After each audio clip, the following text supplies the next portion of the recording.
Hey now, hey now, hey now,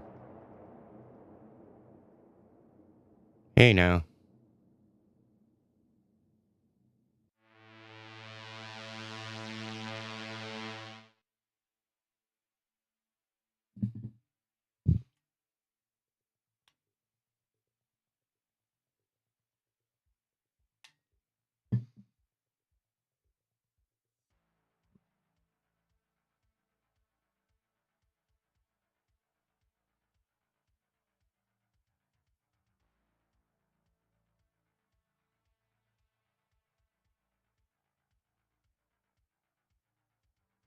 Oh shit.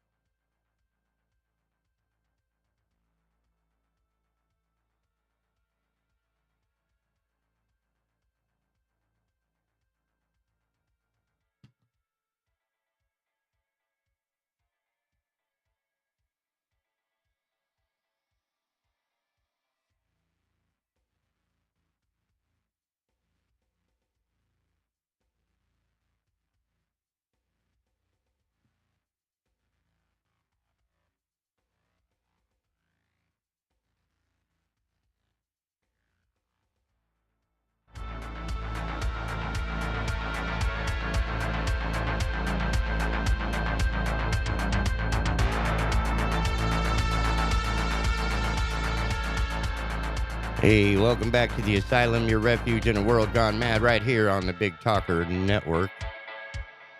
BigTalker.live is the website. Please visit the website.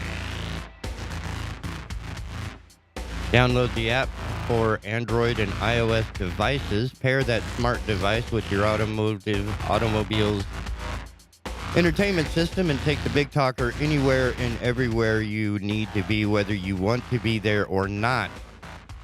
On the app and the website, you can peruse our schedule of content, see when your show premieres. You can also peruse past shows, episodes, different shows. I mean, we got Heard Tell, we got Consumer Choice, we got all Guns, Politics, Freedoms. We got a whole bunch of these. It's really awesome. Also, there's an email link that you can send any comments, questions, concerns, compliments, or critiques you may have. Excuse me. With that in mind, we will get right to some of the hilarity that is the current condition of the human species. Some of this you cannot make up. The Andrew Tate, Greta Thurman. Oh my goodness. That was... Woo! Baby. Man. That was... Anybody else catch wind of that? Yeah, that had to be bad. Oh, just... What an amazing time we live in. I mean, that happened really, really quick. But anyway, to start your day, we're going to take a story from Spooky over at Oddity Central. Man impersonates Army officer for 4 years to impress women. Wow. A Chinese man was recently arrested after it was discovered that he had posed as a senior colonel in the Chinese army in order to impress women. Dude, just get a squat truck like everybody else. A couple of days ago, police in Jing County, China's Jiangxi province, man, I'm having a hard time with these. And it's going to be, I mean, I'm not versed in the Asian languages. Let's see, put out a statement regarding the apprehension of a man who had been posing as a senior colonel in the Army's rocket division for over 4 years. The man, identified only as Zhu, had apparently turned up for COVID-19 testing at a medical facility in Ao Township dressed in an official uniform that featured all the insignia of a high-ranking officer. He even had a genuine-looking identification documents. On him, but when the staff ran his name through the database, They found no one with his title in the Chinese army, so they called the Popo. Upon questioning Zhu, police agents police agents weren't satisfied with his explanation, so he was taken into the Ao Township Police Station for further investigation. After failing to talk his way out of trouble, the middle-aged man admitted that he was no colonel and that he has bought his uniform and identification documents on them interwebs. Oh, baby. Zhu confessed that he had always dreamed of having a highly respected and coveted position in the Chinese army, mostly because women seemed to be attracted to officers. So when he found a realistic colonel uniform on the internet back in 2018, he decided to start a new life as an army officer. All for the nook nook. Oh my goodness. All for the nookie. All for the cookie. The uniform was very well done, and with the help of a fake ID, Zhu allegedly managed to trick his way into the hearts of several women, just like he had dreamed. The title also opened up several other doors for him in Chinese society, so he decided to stick with it for over 4 years. Yes, yes, yes. Although Zhu's actions didn't seem that serious at first glance, the man now faces severe consequences as impersonating army personnel is considered and should be considered a very serious crime. You know, stolen valor and I mean, come on, ladies and gentlemen. Oh, man. You sly dog.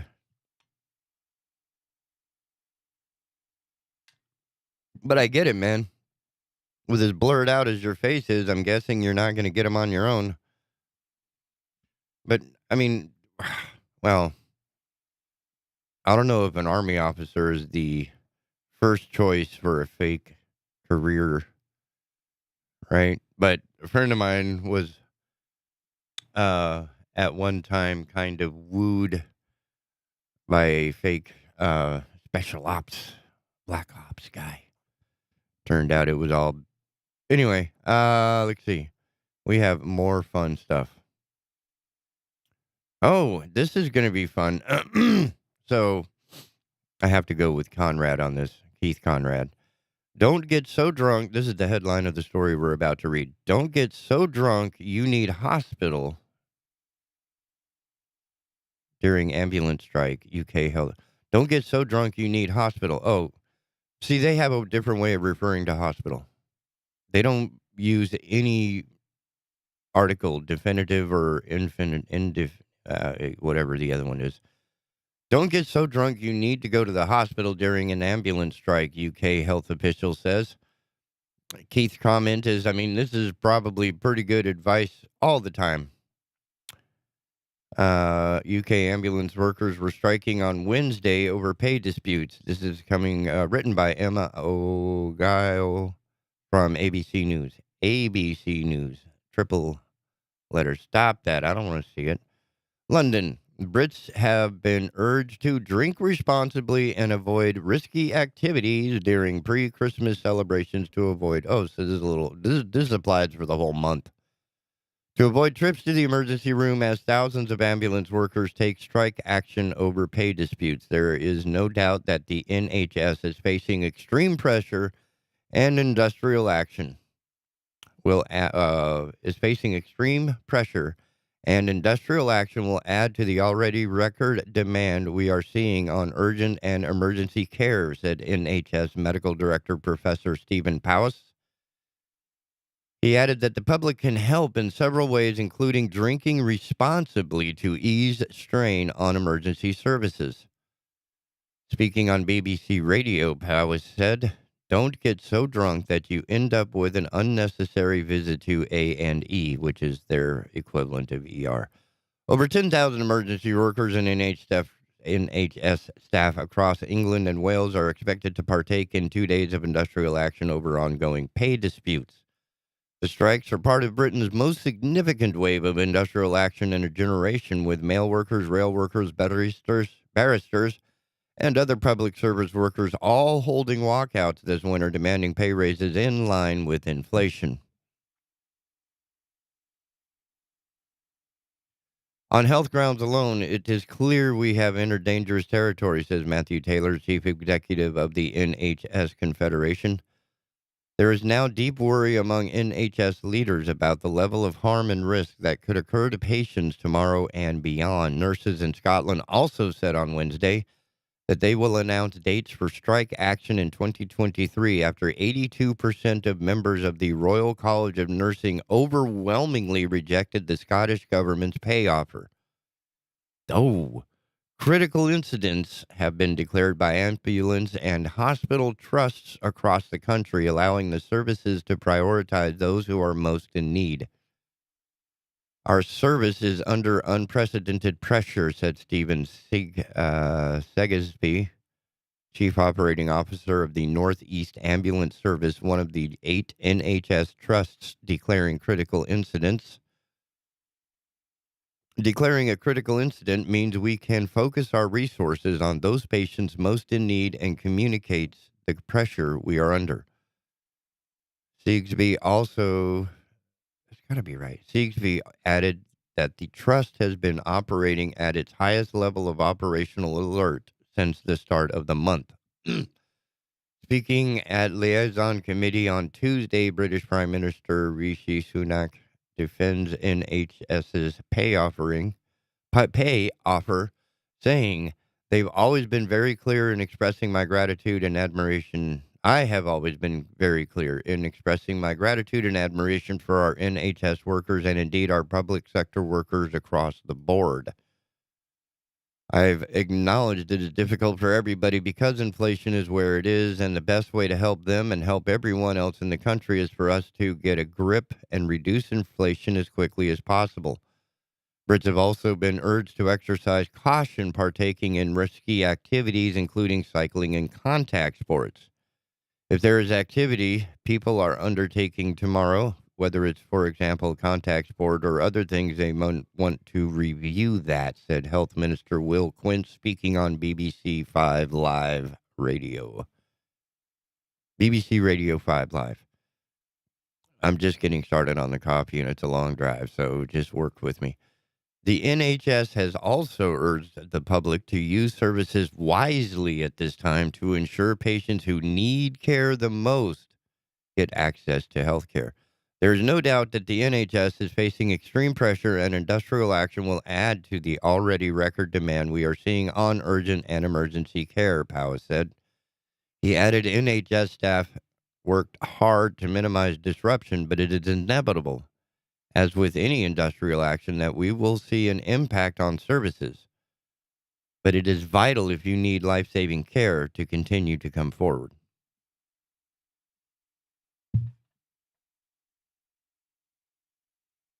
So basically, if you get your ding-ding stuck in a windowsill like Quagmire, that's somebody can drive you. And that should be the case anyway. Like, certainly here in America, you do not call an ambulance. If I can't drive, find someone who can. Just drive me. I'll give you $20 for gas. Because I sure as hell am not going. No, no, no, no, no, no, no, no. No, thank you. Not going to do that. But anyway, it's pretty good advice to not get too hammered and dangerous on the holiday season, just in case. Now, this, I didn't know it went so far as for them to call the police, but I don't doubt it. CTV News, from a place I left not too long ago and trying to miss, I guess, ctvnews.ca. So I'm guessing this is Canada reporting on Kentucky, Shepherdsville to be exact. I know people there. Written by staff. There is no author. A cousin Eddie display in Kentucky apparently looked a little too real, and police were called to check it out. After receiving the call, a dispatcher described the scene to responding officers as a male standing outside. He is naked. He has a robe covering part of his body. He is exposing himself, and he has a hose between his legs. Officers arrived at the Shepherdsville home to laugh their ass off. Home to find a mannequin in the yard that looked like Cousin Eddie from National Lampoon's Christmas Vacation. It was decorated with a robe, a hat, a cigar, and a beer, and was holding what appeared to be an orange hose, WDRB TV reported. Shout out to WDRB. Been there, worked there, love those people. Anyway, homeowner Joni Keeney said she decided to put up the display from her favorite Christmas movie to have some fun. Everybody has a Cousin Eddie in their family. Everybody, Keeney said. I just want people to have a good Christmas and get a laugh, Keeney said. Responding officers did get a laugh and took some photos of the display, WDRB reported. Never a dull moment, Shepherdsville Police Rick McCubbin said. I can imagine what the return phone call would be to the person making the, report. It's like, well, it's available on VHS. And I'm guessing you're so far behind the times you have no idea who Cousin Eddie is.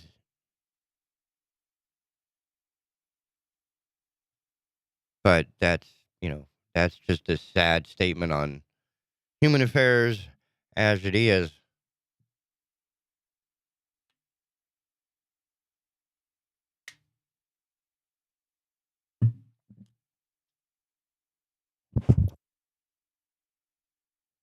Trying to get comfortable in my new place. It's sort of Matrix meets steampunk.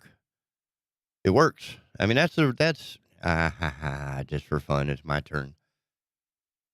So I may not be an official, licensed engineer in any, like civil engineering or whatever, but I've been engineering crap all my life, believe me. And I have made some cool stuff. Anyway,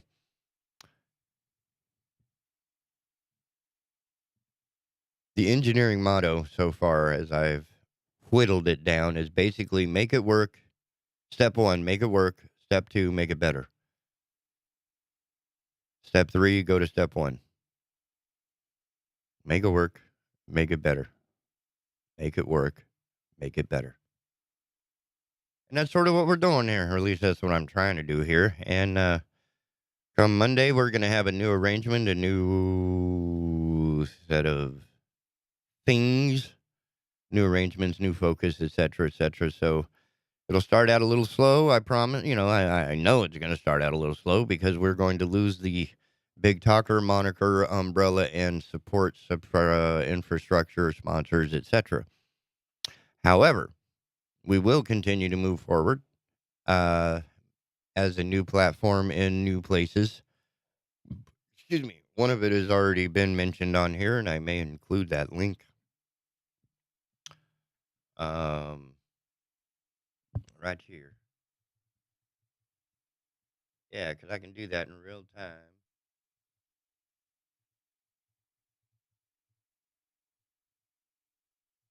Boop. And it should work. If I'm not mistaken, I can just click on that link and gabba-da-boom.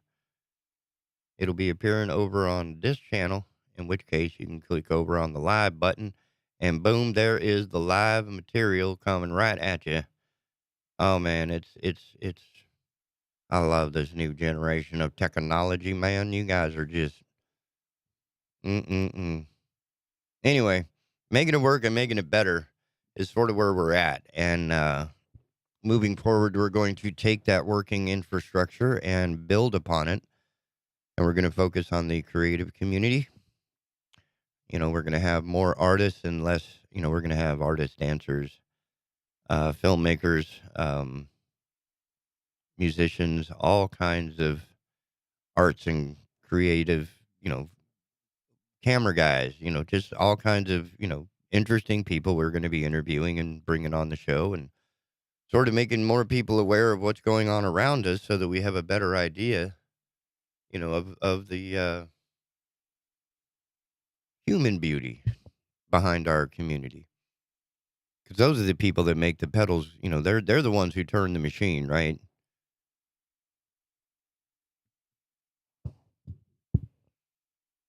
I mean, like Spacely and Cogswell, just machines running.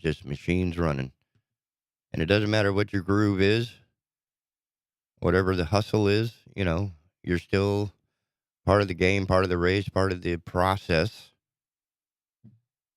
But it's a human race, not, a stoplight race.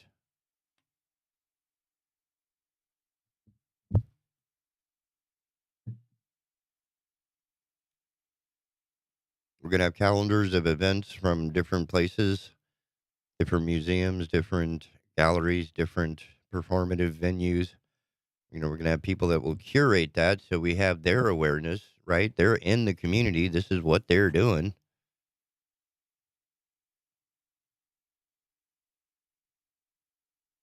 I mean, that's why we're doing this. That was the whole reason behind all of the radio stations. But we just couldn't get the communications and the processes quite aligned, and I'm kind of sorry for that, but we will have that opportunity again real soon, and I am looking forward to that. Well, you can let me go that way, but that way. All right. So, cousin Eddie, never a dull moment, Shepherdville, but Shepherdville is the ultimate perfect place to be seeing a cousin Eddie display to such beautiful magnitude. And no, I will answer the other question that is looming in your brain. He is not exposing himself. Nope, that robe is properly closed, so he is, he's safe. And the close-up picture of Eddie, cousin Eddie, under the hat. I mean, the hat is accurate, but the face looks like he lost, like he's 20 years younger. In the world of sort of science, I guess, Ben Hooper, UPI, shaving my butt. North Carolina graduate's message in a bottle reaches Portugal. Get out of here. Ocracoke School graduation, class of 2020, June 14, 2025 p.m., 2 years ago. Message in a bottle. Yeah, there we go. A message in a bottle dropped into the ocean by a North Carolina high school graduate in 2020 has been found on a beach in Portugal more than 2 years later. Charles Temple, an English teacher at the Ocracoke School in Hyde County, says he has made it a tradition for the past 5 years to take the school's tiny graduation class for a summer boat trip and have them toss messages in bottles into the Gulf Stream. I'm hoping it's not a tiny boat. The messages consist of handwritten notes on the seniors' graduation programs. Temple said he never received word of any of the Temple said he never received word of any of the bottles ever being found until Elena Bertin tagged the school on Facebook in a post saying she had found a message in a bottle Saturday on a beach in Setúbal, Portugal, more than 3,600 miles away. Breton included a photograph of the graduation program, which featured pictures of the 8 students in the 2020 graduating class and a note saying it had entered the ocean on 26 July 2020. How cool is this? Ocracoke School wrote in sharing the post on Facebook. That is pretty cool. Temple said the discovered bottle belonged to graduate Alan Doshier, whose father, Ernest Doshier, captains the charter boat he uses for his yearly trips with seniors. The teacher said Alan Doshier most likely does not yet know his bottle was found, as he is currently working on a fishing boat in the Bahamas. So it's got to be a pretty good sized boat. Certainly to take your own kid out into the middle of the Gulf Stream and litter.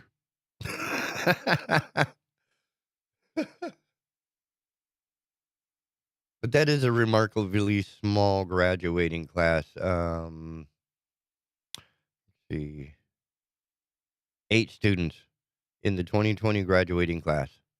Yep. And that's pretty cool. 1 out of 8. So the other 8 are growing barnacles? I don't know. We may have to hold on to this one to rediscuss with an expert like Dr. Cahoon. whom I am very sorry and apologize to, and to everyone else that I really dropped the ball on that one. That day didn't make sense. Let's see. Oh, DoorDash Dasher, UPI Ben Hooper Bill Bear steals box of bagels from North Carolina woman's porch. North Kakalaka. Coming out of where are we? North Carolina woman's home security camera was recording when a bear wandered onto her porch and stole a package filled with bagels. Mary McClear said her doorbell camera captured footage of the bear when it wandered onto her Hendersonville porch, apparently tempted by the smell of the bagel box and a box of snacks she leaves out for delivery drivers. Footage shows the bear taking snacks from the treat box before fleeing with the box of bagels. McClear said the package was filled with bagels, cream cheese, and salmon sent to her by a friend in New York City. Well, then, you need to be a little bit more proactive on your retrieval system there. Otherwise, you're going to miss out on wonderful lox and bagels from New York City. I mean, man, that's a foul. You should be cursed for that.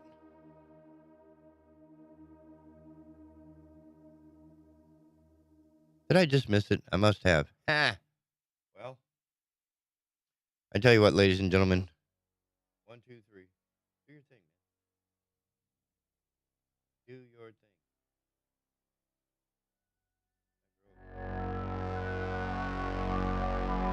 There we go.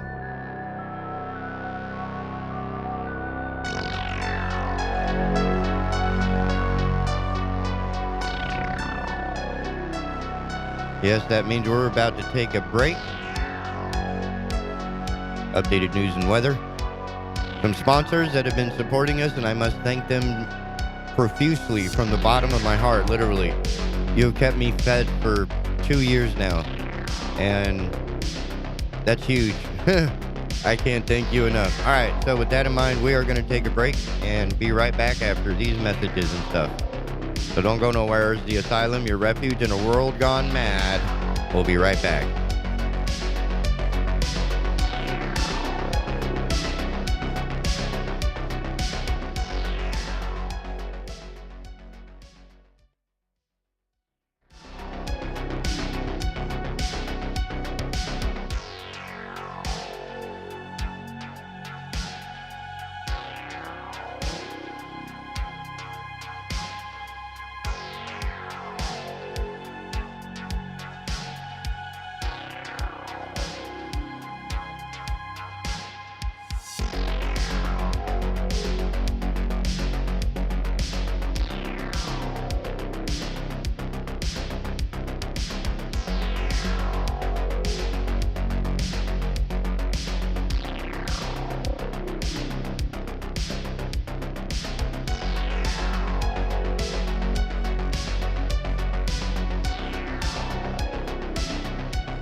Welcome back to the Asylum, your refuge in a world gone mad.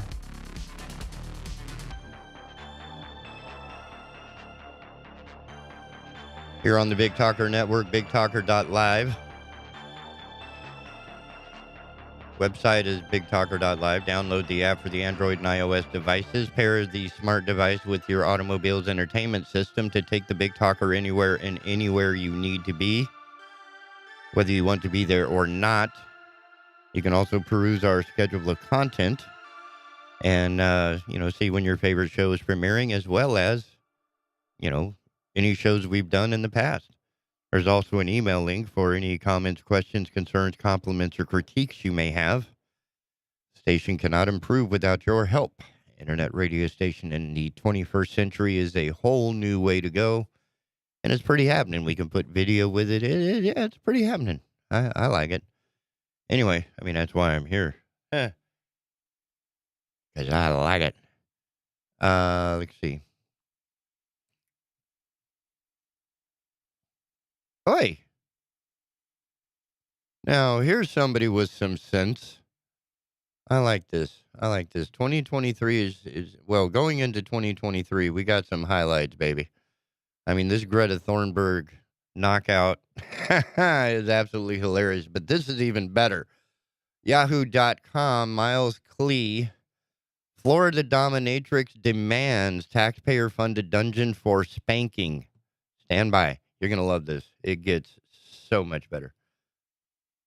Dressed head to toe in black leather and flanked by two silent associates with reflective headgear, a Florida dominatrix addressed the Fort Lauderdale City Commissioners on Tuesday evening, curtly demanding the construction of a BDSM dungeon in Broward County.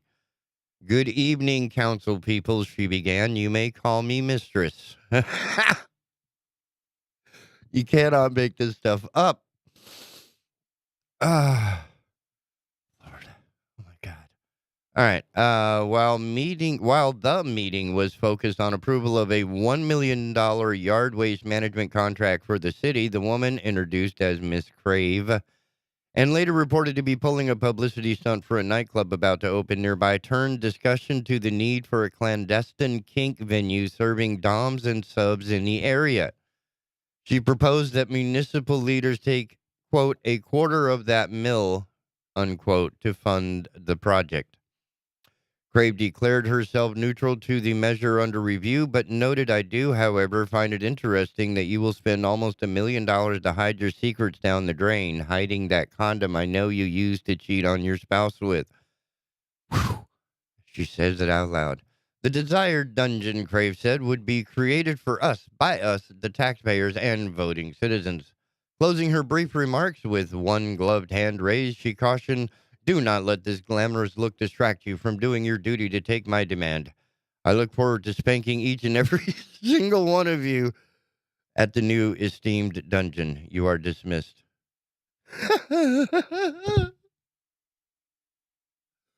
Whoa. I got to roll that again. Do not let this glamorous look distract you from doing your duty to take my demand. I look forward to spanking each and every single one of you at the new esteemed dungeon. You are dismissed. You are dismissed. I'm going to put that in my lexicon. Okay, while Miss Crave and her companions appeared to then leave the room, the commissioners, of course, remained to vote on the waste contract while ribbing each other a bit over having sex clubs in their districts. Are there any districts that have a dungeon? Asked District 2 Commissioner Steve Glassman. Not that I know of, answered City Manager Greg Chavaria. I know there were a couple of proposed clubs of a variety of natures from a couple of years ago. I thought they were mostly in District 2, though, said District 1 Commissioner John C. Herbst. We have a lot of things going on in District 2, Glassman replied, but I don't think we have any dungeons. The panel then brought the waste management deal to a vote, with Herbst seconding it, but not for the dungeon, he declared. He clarified the measure passed unanimously. According to local TV station WPLG, Ms. Crave and her entourage also handed out business cards for a nightclub called Crave X Miami near Miami International Airport, a nightclub and performance venue slated to open in February 2023. The new club replaces the city's iconic Club Pink Pussycat strip joint and is advertising itself as women owned and operated. The management is solely female, and Crave as an entity represents women, minorities, and the LGBTQIA plus community, according to the space's creative designer, Mark Lowe. It's a good idea, but goddamn, that's dangerous in this environment. But that is the act of a revolutionary. All right, so for all the laughs she got at the city commission meeting, Miss Crave seems to have drummed up a decent amount of attention for a nightlife spot, as you can tell, that may or may not include a dungeon element. Still, it makes sense for local funds to be redirected toward expansion of this scene.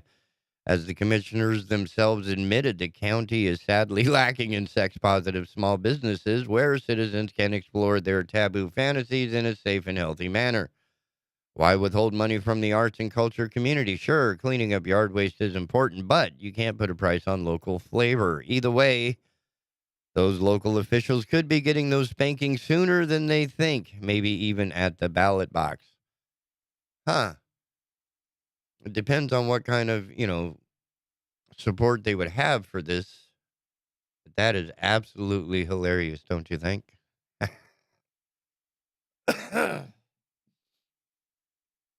Could you imagine if Wilmington had a dungeon? That'd be awesome.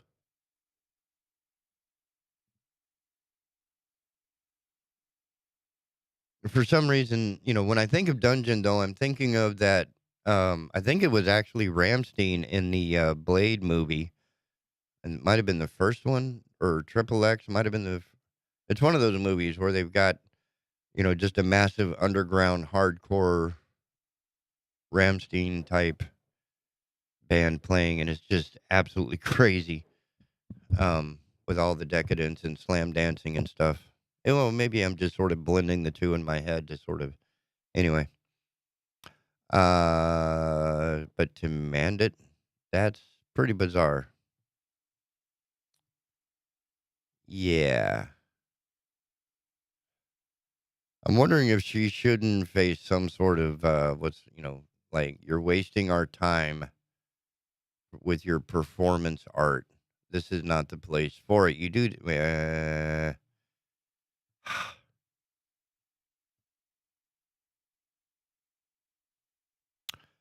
Oh, New York Post, Olivia Land. This is going to be brutal. I don't want to play the video. I really don't want to play the video. Alabama mom throws computer at worker in epic airport temper tantrum. An enraged Alabama mom chucked a computer at an airline worker when she realized she'd lost her kids at the airport. Camilla McMillie, 25, is facing criminal charges for her caught on camera meltdown Tuesday at Miami International Airport. Video shows the Birmingham mom yelling and ripping things off the counter after her two young children had walked away to the bathroom while she was checking in for her connecting flight with American Airlines. Once McMillie noticed the children were not with her, she became irate and began to scream, demanding the gate agent to find her children, Miami-Dade police explained. Wow, where was the mom? Looks like somebody popped her in the eye, too. McMillie, who was traveling to New York City, can allegedly be seen yelling and tearing the boarding pass reader off the counter. She eventually grabbed the computer and threw it at the gate agent, bruising the woman's shoulder. She went into panic mode, one witness told WSVN. That's what happened. According to the arrest affidavit obtained by the Post, McMillie's outburst cost $10,000 in damages. And then she's going to traumatize her children for life over this. She was briefly detained by U.S. Customs and Border Patrol agents before being taken into custody by local police. She was charged with aggravated battery, criminal mischief, and disorderly conduct. Records show that she remains in custody. Acts of violence against our team members are not tolerated by American Airlines company spokesperson Derek Walls told WSVN. We are working closely with law enforcement in their investigation. Yeah, I can imagine being in panic mode, but that's not the gate agent's fault.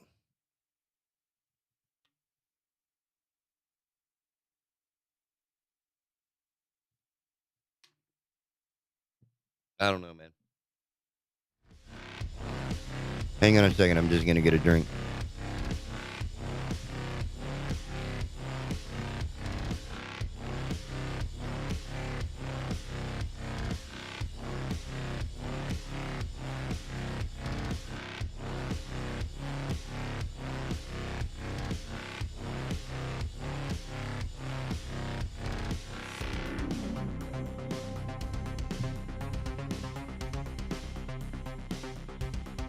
See, that didn't take long.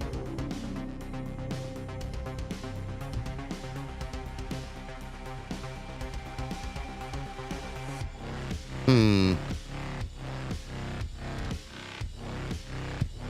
Well, if you think you got tough times, here we go. EnglishHoney.co. Hong Korea. It's a Korean paper, but done in English, so the translations may be a little weird. We'll have fun with it any way you see it fit. Just a little weird. I don't see an author, though. Let me see if they do. They may not do it the same way. They don't. All right. All right, enough of that. Korean woman fined for offering businessman her liver in exchange for job for her son. The quid pro liver transplant became delayed after the woman caught COVID-19 and was ultimately canceled. Well, then, I guess it's more she's being fined for reneging on her contract. A woman in her 50s was fined by a district court in Korea after promising to donate part of her liver to a company chairman in exchange for a job for her son. The promised liver transplant didn't take place because the woman contracted COVID-19 shortly before the operation. The chairman of the construction company who was supposed to receive the liver transplant has since died. On Tuesday, Park Jong-gil, a judge in the Seoul District Court's Criminal Division, ordered the woman, identified here as Miss K, to pay a fine of 3 million won, about $2,300, 2,331, for violating the Organ Transplant Act. This past February, Miss K heard from a friend that the chairman of a sizable construction company was seriously ill and needed a liver transplant. The friend connected her with an employee at the company in question, identified here as Mr. N, who was the source of the information. Mr. N had gone to school with the company president, the son of the chairman who needed the liver transplant.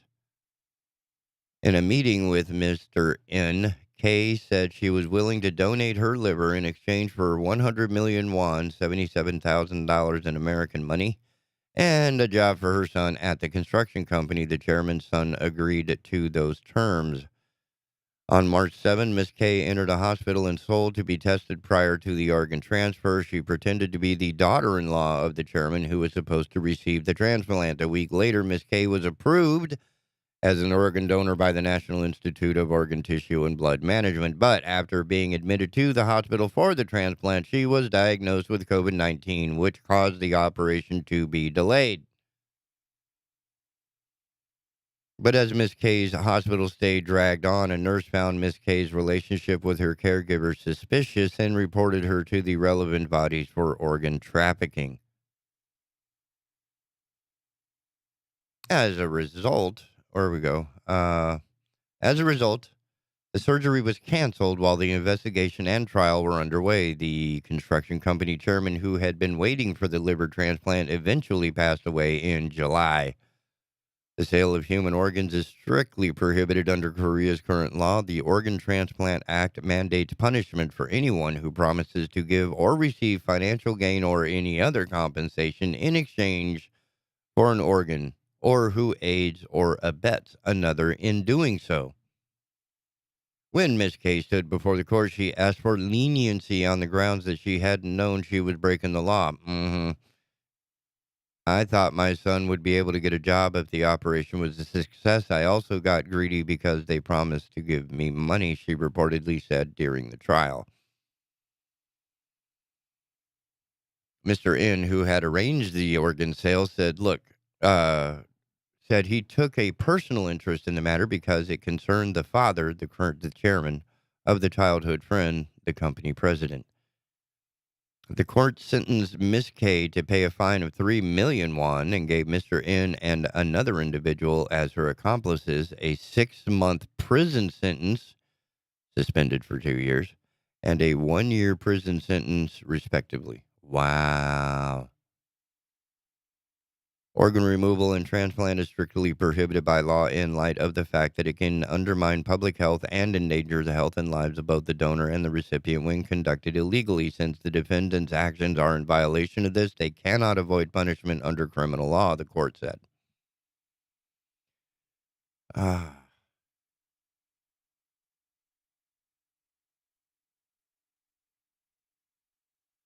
The court gave the following rationale for its sentencing of Miss K. We took into account the mild extent of her participation in the crime and the fact that she wasn't paid as promised after the surgery was delayed due to her diagnosis with COVID-19. Wow. That wasn't an expensive oops. Swing and a miss. But the thing is, you already failed as a parent if your son can't find a job on his own. Maybe I'm being unfair there, but overall, the entire idea behind, the combined efforts of your school and your home is to prepare your child to be marketable in some way so that they can feed themselves. Anyway, do what we can with what we got.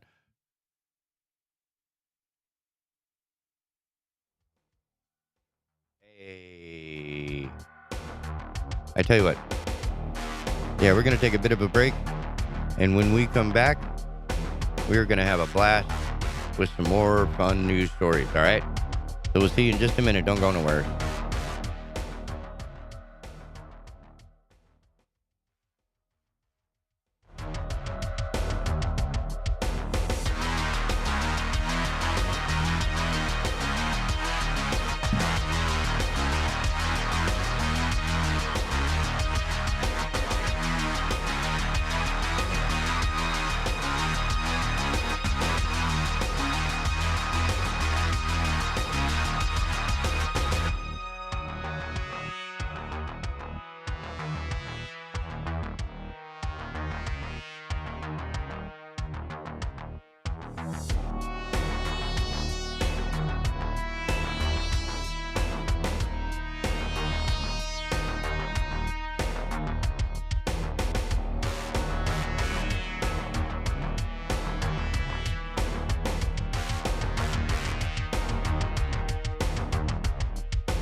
Gotta love the white bad audio, man.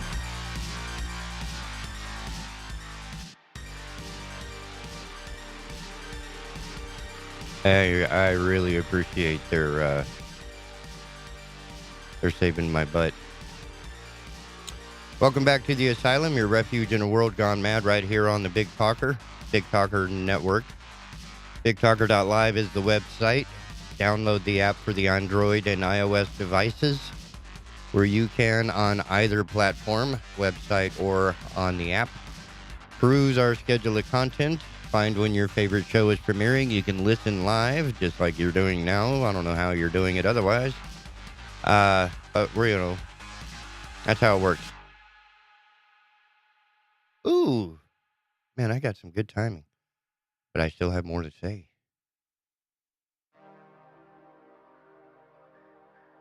You can also pair your smart device with your automobile's entertainment system. That way, you can take the Big Talker everywhere and anywhere you need to be, whether you want to be there or not. There's also an email address that you can send any comments, questions, concerns, compliments, or critiques you may have. We can't get better without your help. So with that in mind, we are going to continue with a couple of stories, maybe some history and a little bit of opinion, and of course a final announcement. With that in mind, we have a happy ending to a car crash with one of my friends involved. Well, kind of, I guess. Not really my friend, but it is my friend. Jen Gidman, Newser staff, Newser.com. Woman's new iPhone saves her and boyfriend after crash. Devices crash detection, emergency SOS features alerted rescuers after car plunged into canyon. Dude. Somebody took a wrong turn.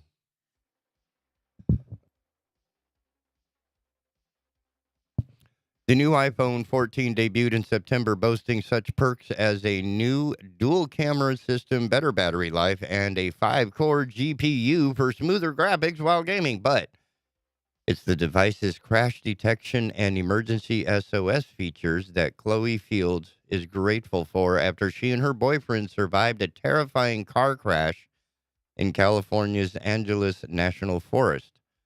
The 23-year-old freelance video editor tells the New York Times that she and Christian Zalada,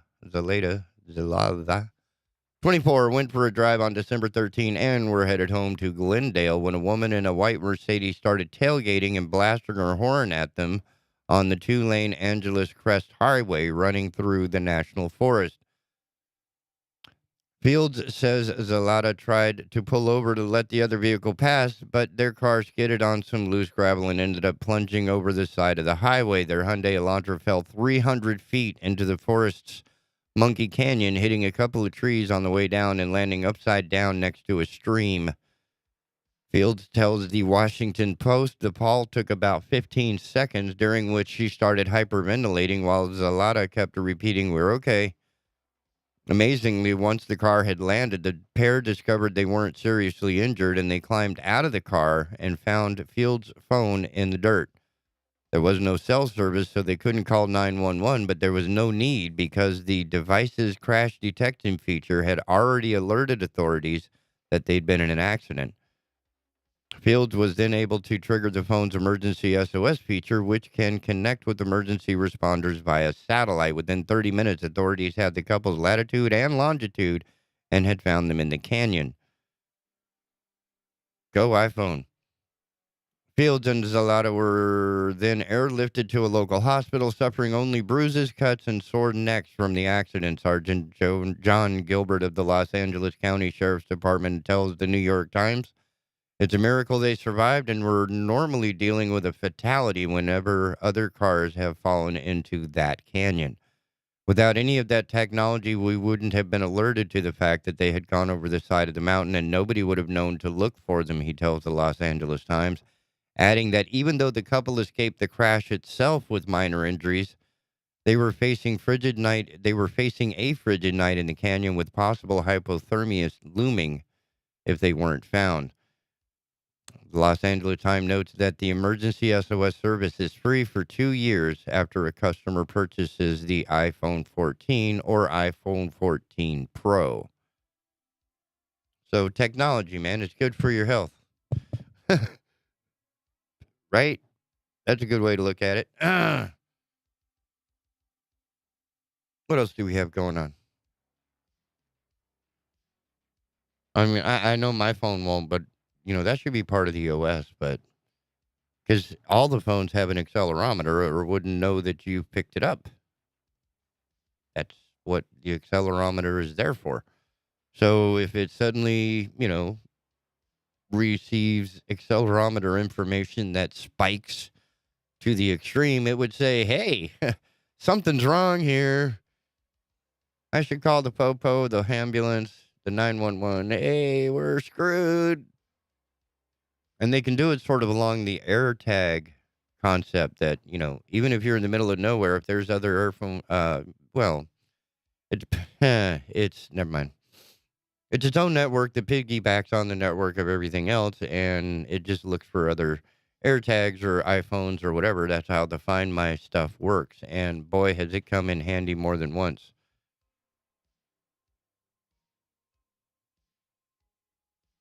Not even New Year's. When did this one happen? London CTV News, written by Ashley Hishka, published on December 20.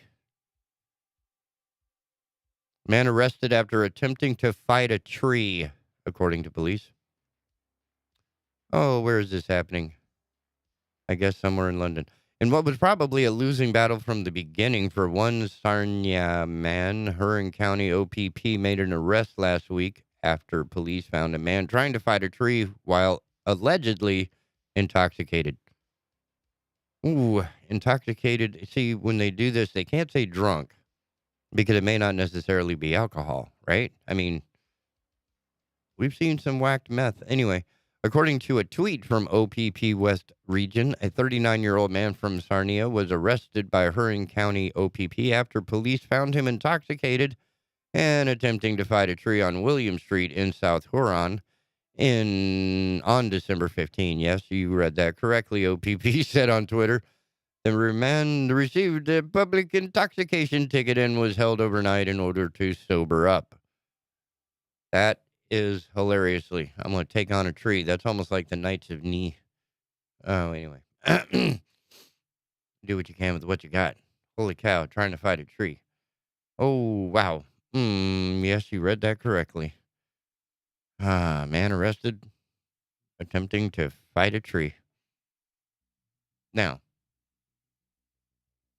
this is the stuff of legend. In fact, I believe I saw a BMW movie based on something like this. But in real life, coming from CBSnews.com, do I have an author? I do not have an author. Italian police used a Lamborghini supercar to deliver kidneys to donor patients hundreds of miles apart. Italian police used a specially adapted Lamborghini supercar to deliver 2 kidneys to donor patients on Tuesday, hundreds of miles apart, they announced. Traveling on the motorway to deliver the most beautiful Christmas present, life, they said in a statement posted on social media, alongside a picture of a medical cool box in a purpose-built compartment at the front of the Huracan. Wicked. I can't read the Italian stuff. But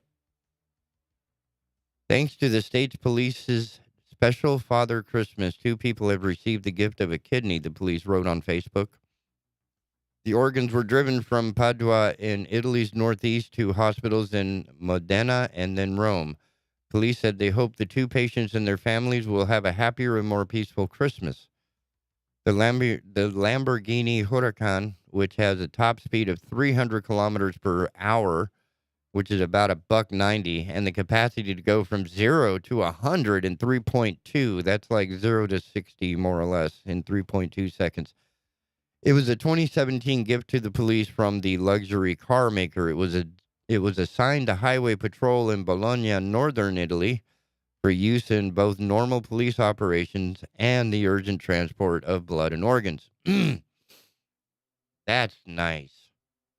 That's looking out for your bra, man. Another Huracan is operated by the Highway Patrol in Rome, while a 2009 Lamborghini Gallardo, once used by police, is now in a museum. See, that's working together. I got to say, the Wilmington Police, one of the first events I ever participated in that had the actual Wilmington PD police escort service, protection, security, whatever, oversight, and their motorcycle corps was out rolling. Man, they got some sweet BMWs, dude. Do not be stupid and try to do anything like that. That's just, don't be stupid.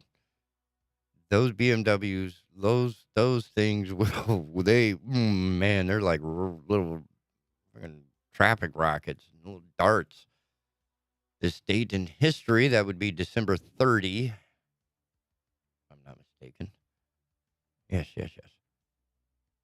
1460, Wars of the Roses, Battle of Wakefield, Northern England. Duke of York killed and his forces soundly defeated by forces for King Henry VI.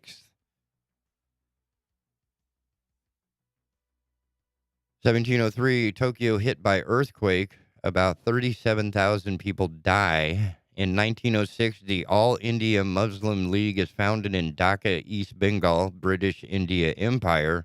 Later laid down the foundations of Pakistan. 1922, the creation of the USSR formally declared. Try that again. Creation of the USSR formally proclaimed in Moscow from the Bolshoi Theater. Soviet Union organized as a Federation of Russian SFSR, Ukrainian SSR, Belarusian SSR, and Transcaucasian SSR. Are you kidding me?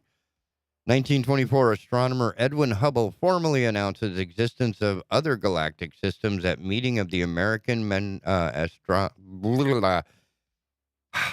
at a meeting of the American Astronomical Society. Get out of here, you heathen. I'm talking about other galaxies. You can't be having that. That discussion don't happen here.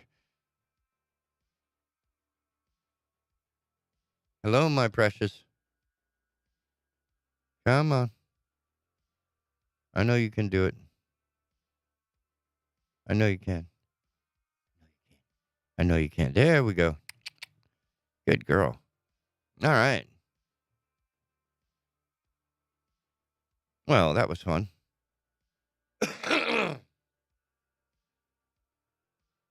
But man, if anybody can, that's ooh, that would be the cool job to have. Hey, look, it's Christmas time. You're going to be away from your family and you need to drive like 200 miles an hour from here to the other side of Italy. Who wants to go? I bet everybody on that force was like, I got this. Is the insurance paid? But holy cow, that's we spent instead of we don't have Lamborghinis in our police forces. We have these big armed brutes, you know, armored machines that, tanks basically. Some of them have actually bought military equipment. So why not? I mean, basically an authorized what is his name?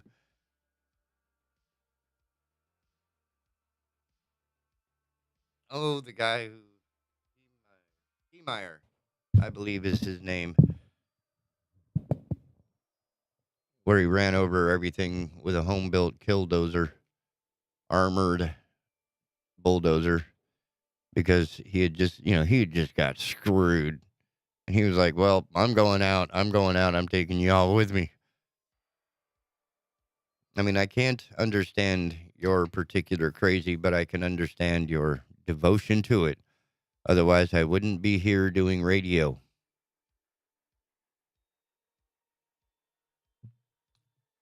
I will add that it is far less contentious. Huh.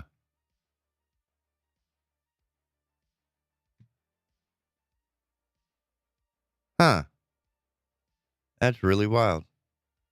I'm not entirely sure what's going where, but hey, here we are. Huh. Nope.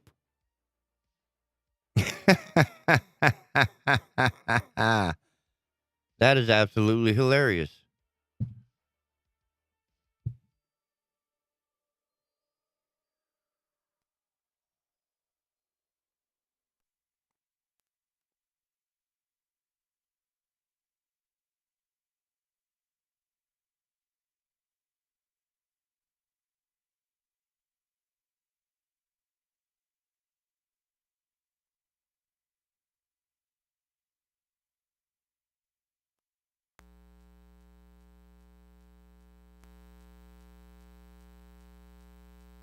Now I should be everywhere. There we go. So the radio's been hearing absolutely nothing until now. That's that's why I'm here, ladies and gentlemen. Whew. Yeah, the coffee is finally hitting and I'm noticing things. So, welcome back to the Asylum, your refuge in a world gone mad, for the last half hour of the last show as the Big Talker Network. And that was the big announcement. We will discuss more about it once I figure out how all this stuff works. Again, once I figure out how all this stuff works. Let me see what I can do here.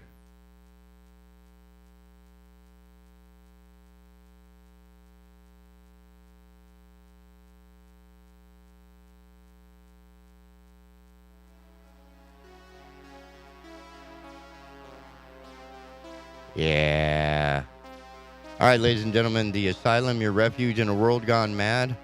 We'll be right back after the words and messages and news break from our sponsors and supporters. Please don't go nowhere. We'll be right back.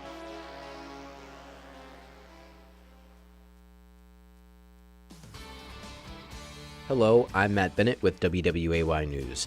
In Columbus County, Jody Green has been sworn in for a new term as sheriff. The ceremony comes just 2 months after he resigned as sheriff over racist remarks he allegedly made.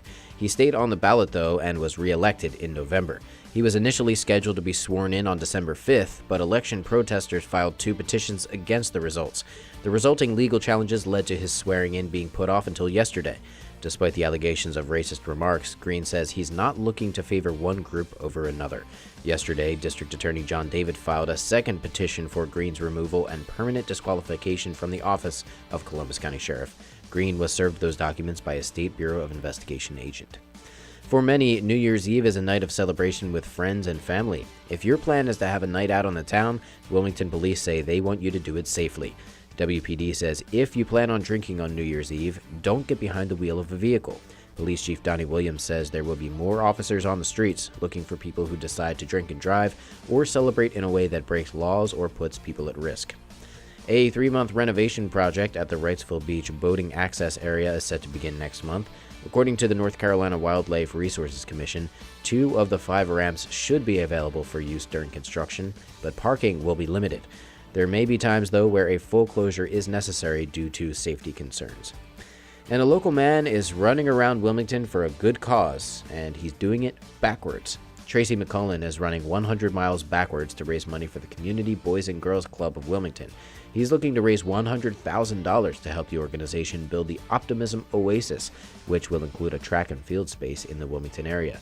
McCullen says he's happy to do some wrong way running for such a worthy cause. He's hoping to finish up his 100 miles on Saturday. For more on these stories, you can go to WWAYTV3.com. I'm Matt Bennett. Have a great day. Happy Friday, everybody. I'm WWAY meteorologist Ramel Carpenter with your Storm Track 3 forecast. The final Friday of 2022, and it's going to feel fantastic. Feeling like spring in the Cape here with highs getting into the upper 60s for the coastal areas, lower 70s away from the coast under sunshine and clouds, and only a small chance for an isolated shower. Those rain chances do start to increase overnight into the day on Saturday for New Year's Eve, as our temperatures remain mild overnight, dropping down into the low to middle 50s. You can get your full forecast on WWAY and WWAYTV3.com. This news and weather is brought to you by Two Men and a Truck. For your free quote, go to twomenandatruck.com.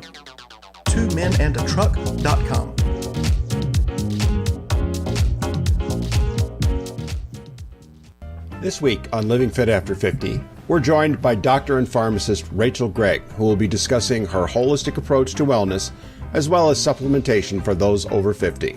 Join us Friday, 1 p.m. right here on the Big Talker Network.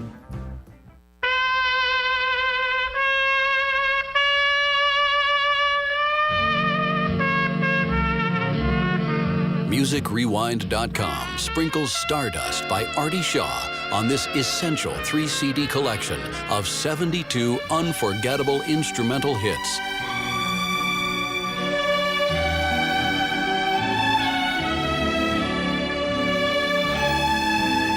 Buy unforgettable instrumental hits now at MusicRewind.com or call 855-798-5556. Enter or mention promo code BONUS55 to pay only $19.98 and receive a bonus of reduced shipping. Experience the romance of some enchanted evening and dance the night away to the Blue Tango at MusicRewind.com or call 855-798-5556. Remember promo code BONUS55 for reduced shipping. This offer is available for a limited time to U.S. residents only and cannot be combined with any other offer. Folks, you know you're all looking for that special gift. Lines are long, traffic is frustrating, supply chains in the news. Just take a deep breath. If you're anywhere near Oak Island, come by Seaside Jewelers, 8801 East Oak Island Drive. Avoid the traffic, the lines, the frustration, and get that extraordinary and special gift. From high-end diamond rings to Larimar, from necklaces to bracelets, watches, and unique jewelry. And you also get one-on-one service with their experienced staff. Great prices now, just in time for the holidays. Come by and check out Seaside Jewelers, 8801 East Oak Island Drive. This week on All Things Brunswick, our guest will be Julie Flood, who's running for one of 4 open seats on the Court of Appeals. Join us 6 p.m. Tuesday for All Things Brunswick, right here on the Big Talker Network. This week on Living Fit After 50, we're joined by doctor and pharmacist Rachel Gregg, who will be discussing her holistic approach to wellness, as well as supplementation for those over 50. Join us Friday, 1 p.m. right here on the Big Talker Network. Olivia from Washington. Laid off and trying to keep our little kids from realizing that mommy and daddy haven't eaten in a while. Roger from California. I'm grateful we could afford our son's surgery. I'm nervous that now we can't really afford food. Daniel from California. Choosing whether to pay the rent or pay to fix the car to get to work doesn't leave us with much at all. Now we can't even pay for meals. Donna from Louisiana. The storm just hit, and we went from donating to the food bank to needing it. Keisha from South Carolina. I've been skipping meals so my 2 kids can eat, but filling up on water doesn't really work. Hunger is a story we can end. End it at feedingamerica.org. Brought to you by Feeding America and the Ad Council.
Yep, still making more adjustments.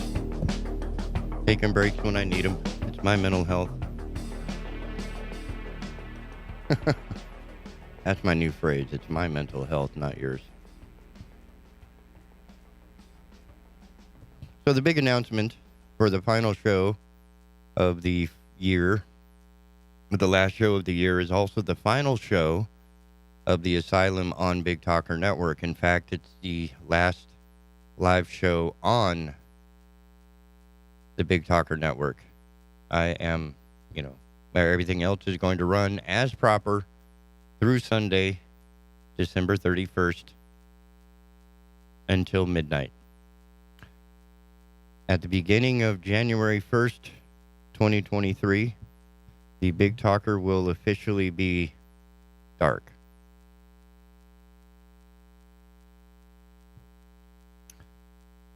I've been with this company for 3 years, and I really do appreciate their support for my work and the opportunity. I mean, I have been steadfast in supporting every decision that they made from a technical point of view. It's unfortunate we weren't able to really support it or find the support for it or whatever happened in lanes that aren't mine.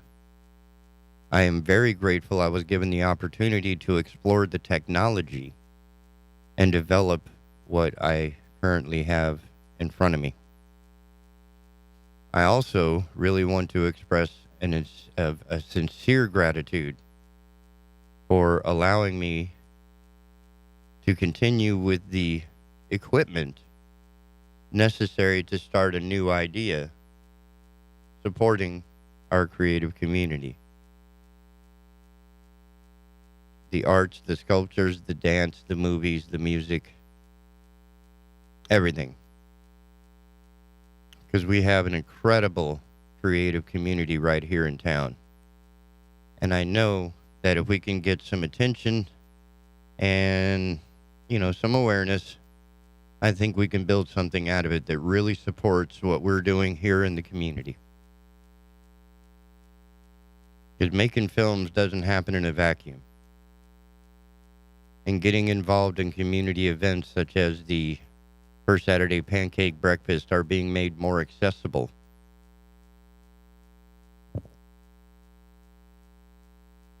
We have opportunities to do all kinds of cool new things. All right? And I think it'd be kind of cool to use it. To do it. To make something out of it. Anyway, that's my take on it.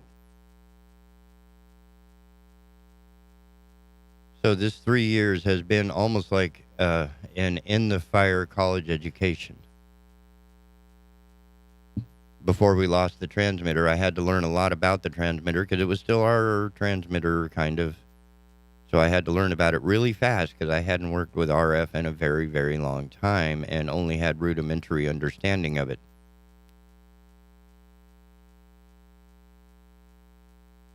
I also had to learn a lot about infrastructure as far as internet distribution of live streams, both audio, video, etc., the process for doing it, bringing what I know from the 18th century into the 21st century. The new equipment makes it so much easier that once it clicked in my head, I'm not the quickest draw. Once it clicked in my head how to make it work in a way that I can understand it and take it with me. Now I have a really cool system by which I can bring an entire live stream rig to your place packed in a tiny little station wagon, complete with live call-in. Oh, that's right. I guess I could put up the call-in number. I could even change the screen and even add it. There it is. Going for the last half hour or the last 20 minutes of the show. And it's been an absolute blast. So when we start the new project, the Asylum will be working under what I hope we'll be able to call the Coastal Carolina Network. And it will include all kinds of events, including the Cape Fear Riverwatch First Saturday Pancake Seminar. It's not a seminar on pancakes, though. I don't know how else to word it. You'll find out in the new year, right? It's a new year. It's all kind of new things happening, and I'm a little scared. I'm a little nervous. I'm excited. I'm going to explore all new avenues, producing material. Some of which may not make it onto the actual Coastal Carolina Network platform, but similar to the Big Talker Network, it will have an app whereby you can access things like the Voice in the Pen performances and 24-hour live stream of material recorded and other stuff that we have permission to run because we can't afford to pay copyrights quite yet. And don't know if we want to. We have enough creative material right here that if these people are willing to, hey, please run my stuff so people know what it is, and then I'll get it in a movie and everything will be cool, and things like that. So, it's a bittersweet ending, and I'm very grateful they're giving me the opportunity with the equipment to not let it go to waste or go to auction or go to somewhere where it'll be in a museum because, some of it's quite old, but it's still quite serviceable.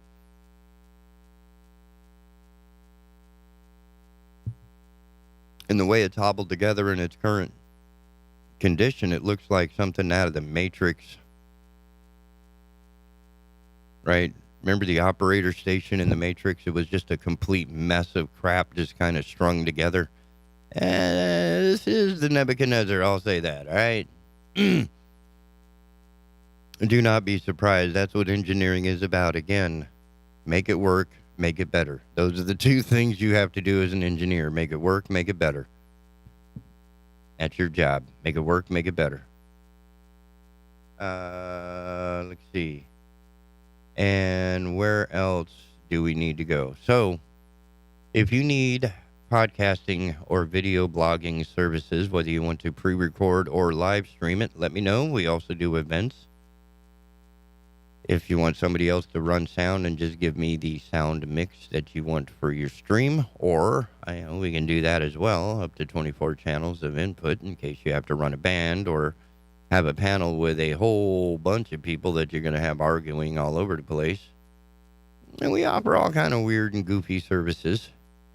And, it's going to be fun going into the new year. I want to concentrate again on more of our creative and community. The galleries, the nonprofits, the events that are happening. See if we can't get some support and sponsorship from people that run some of these venues. Right? We're bringing attention. We're just trying to work together. Rising tide and floats all boats. Come on, baby. Throw a little money in the kitty and let's get this thing rolling. I've already gotten a bit of a donation for the first 2 months of operation. 3 if I cut it real thin. And I'm grateful for that. So when we launch in the new year, depending on how much we can secure between now and then, you can't get a lot done during the holidays.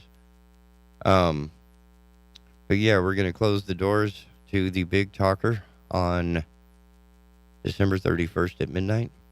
When the ball drops, it'll be dark.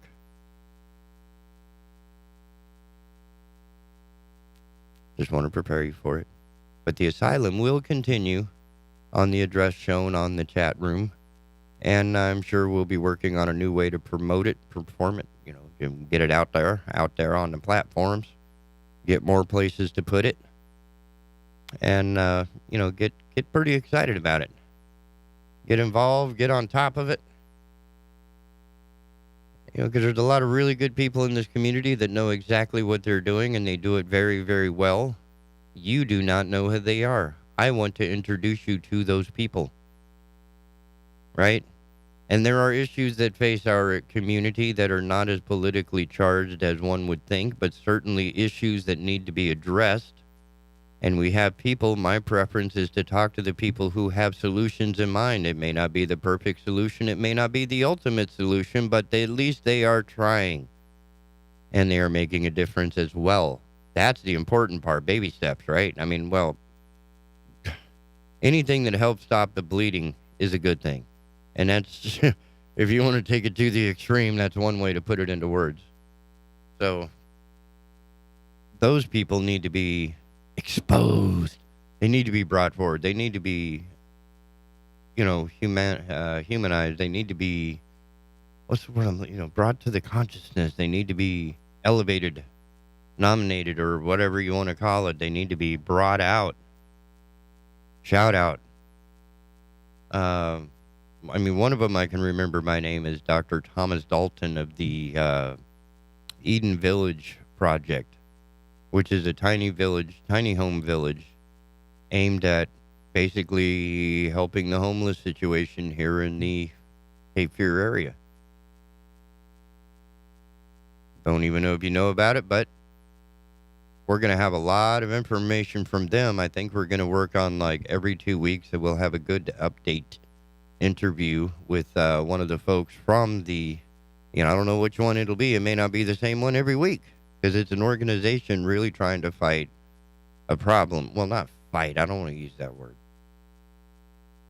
Really, they're focused on a solution to homelessness, and that's more than what the rest of us are doing, fighting in line and throwing computers in the airport. And, look, we're y'all just being stupid. And I wish I could find a way to stop it. But I can't. Not yet. But I can do my part by supporting the people that are at least trying. Right? Bring in some solutions that have more of a, Kennedy's point of view. Let us not make the Republican or the Democrat choice. Let us make the American choice. Let's work on something that builds our community, whether it's our neighborhood, right? Our subdivision, our county, our city, our state. Butterfly effect, ladies and gentlemen, is not, what's the word I'm looking for? Imaginary.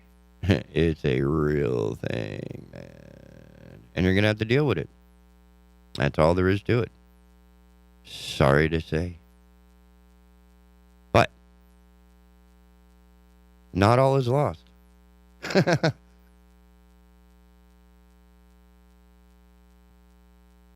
We do have some heroes. We do have some good people. Maybe not enough, but if we can encourage them and use them as examples, right? Because if thugs are the heroes of our children, we've got a problem. We need new heroes. We need to find a way to influence the culture to still bring good entertainment that people enjoy without bringing a message of hate and division and violence, etc. It's just, the right thing to do. But it's hard to do because it has to be a voluntary, inherent to the culture type of progression. It can't be mandated or made into law because that violates our rights. But if we shift our taste in rights, not in rights, if we shift our taste in consumption, then we can make a big impact on the environment around us, figuratively, metaphorically, and every other way.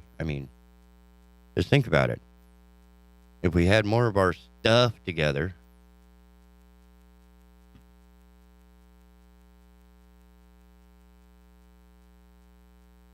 there we go.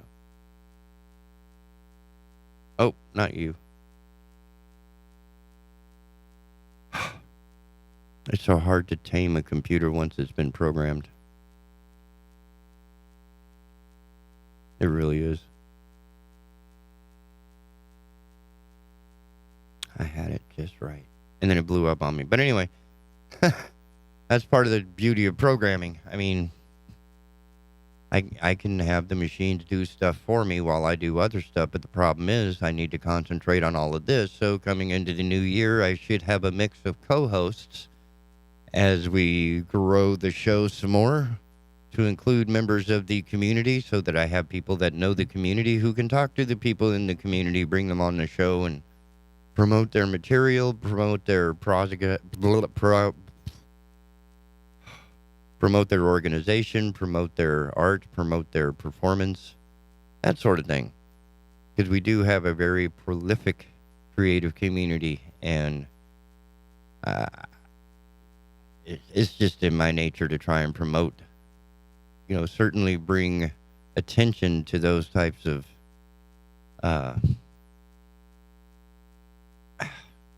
that's why I do voice and pen, right? These are original singer-songwriters that, for the most part, people would want to call it a throwaway, but I don't see that, and that's why I believe in it so much.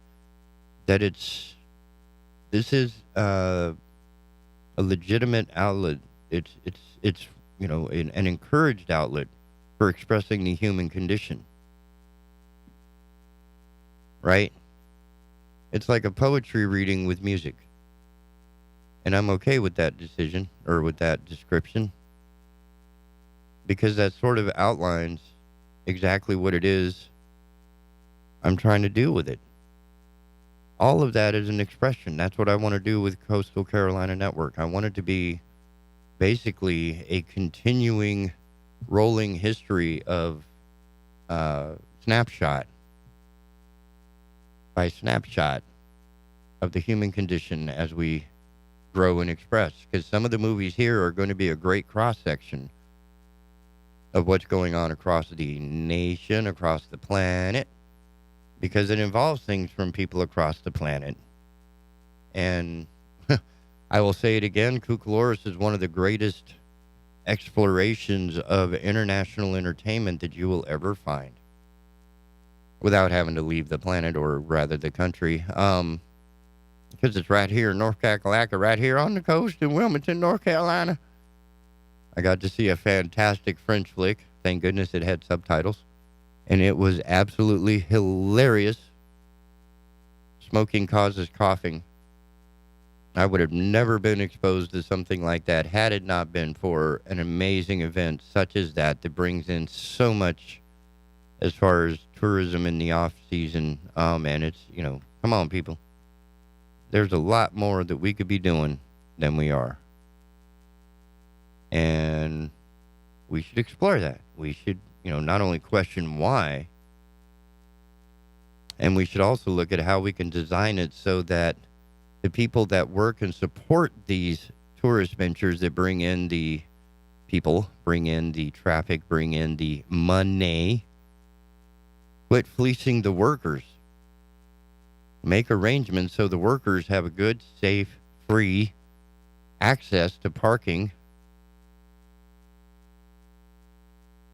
and leave the premium parking spots to be charged. Also, I would recommend consolidating all of the parking into one organized system rather than having 5 different, this is city, this is county, this is public, this is private. They got all kinds of, man, get it together. The solution there is so simple, but nobody wants to hear it. Fine by me, bruh. And I know there's a lot of other people that have the same idea, because it's been in action. It's being used in other parts of the country. They have a parking lot further away from all the touristy stuff. And they have a shuttle system that's actually piloted, or if you will, in golf carts and such, the extended version, the happy party version, by security guards who also patrol the parking lot to protect the cars of the people working there, and also gives them a way to get to and from work safely.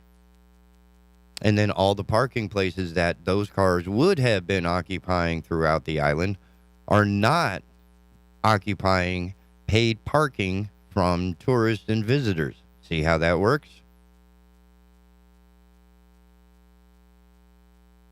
Simple. And the thing is, the parking rates, once you consolidate all of your parking, because Carolina Beach is a friggin' nightmare as far as where you can park with which pass you pay. So you could end up paying 3 or 4 different parking rates no matter how many passes you buy, if you can get a pass. So, it's there are so many simple things that issues can be addressed without bringing in some sort of political rivalry or whatever to it. It's simple, right? You just have to get out of your own way and say, look, this is a nightmare. What you have currently running is a flippin' nightmare. Turn this on its head and come up with a new solution. Here is one. Maybe it's not the perfect one, but at least I'm trying. And you've already seen it in action in other places. So if you don't believe me, go there. Go ask them. How's it working out? People are safe. Their stuff is safe. And we have parking places for people that are here from other places that pay for their parking to be closer to the places they're parking to be. While the people that are going to be there for 8 hours burning money that they really can't be affording if they're working, some $7, $8, whatever the hell the minimum wage happens to be that the merchants can get away with for seasonal workers. And you hurt them even worse when at least they have 2 months of free parking. It used to be 3. And then last year, they had paid parking year-round. That pissed everybody off, so they got 2 months this year.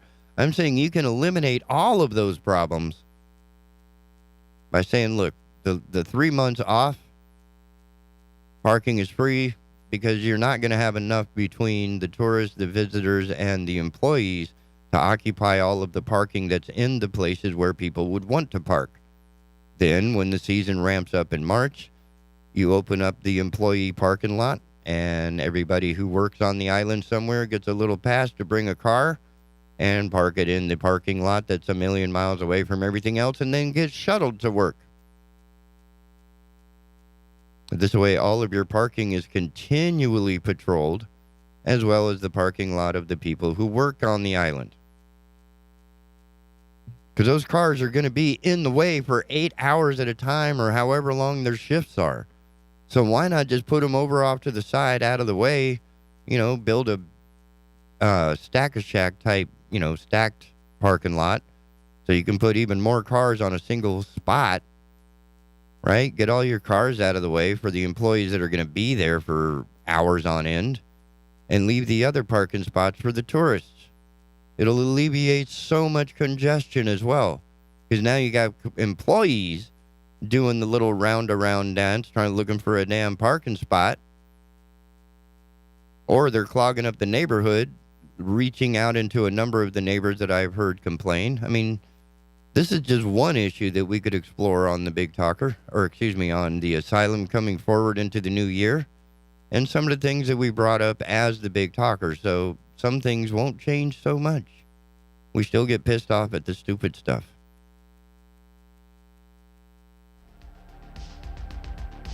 All right, ladies and gentlemen, again, it's been a wonderful time over the last 3 years.